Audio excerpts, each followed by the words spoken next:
కాకినాడ జిల్లా పెద్దాపురం నియోజకవర్గంలో జనసేన పార్టీలో చేరికలు కొనసాగుతున్నాయి. పెద్దాపురం పట్టణంలోని 5వ వార్డుకు చెందిన పలువురు నాయకులు కార్యకర్తలు కాకినాడ జిల్లా జనసేన పార్టీ అధ్యక్షులు డీసీసీబీ చైర్మన్ తుమ్మల రామస్వామి బాబు సమక్షంలో పార్టీలో చేరారు.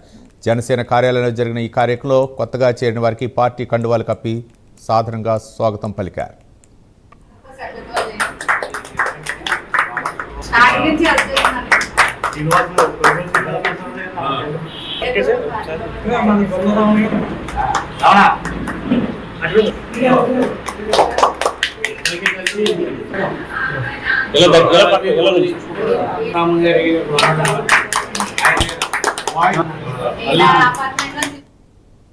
పెద్దాపురం నియోజకవర్గంలో పెద్దాపురం పట్టణానికి సంబంధించినటువంటి మహిళలు అలాగే కొంతమంది నాయకులు కూడా జనసేన పార్టీ యొక్క సిద్ధాంతాలు పవన్ కళ్యాణ్ గారి నాయకత్వాన్ని అనుసరించాలనేటువంటి దాని మీద ఈరోజు జాయిన్ అవ్వడం జరిగింది.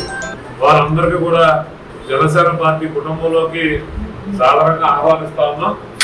వారందరికీ కూడా జనసేన పార్టీ ఎప్పుడు అండగా ఉంటుంది. ఏ అవసరం వచ్చినా ఏ పనున్నా మేము మీకు ఉపయోగపడతాం. అలాగే మీరు కూడా మీ వార్డుల్లో కానీ మీ పక్క వారికి కానీ సహాయం అందించే విధంగా పనిచేయాలి. జనసేన పార్టీ సిద్ధాంతం పక్కవాడికి మేలు చేయడమే మన మొదటి సిద్ధాంతం. కాబట్టి మీరందరూ కూడా ఖచ్చితంగా పవన్ కళ్యాణ్ గారిని పార్టీని ఏ విధంగా అభిమానిస్తా ఉన్నారో మన ప్రజలు కూడా అదే విధంగా అభిమానించి వారికి ఏ పనులు కావాల్సిన చేసి పెట్టే విధంగా అందరికీ అండగా ఉండాలని మీ అందరికీ కూడా జనసేన పార్టీ తరఫున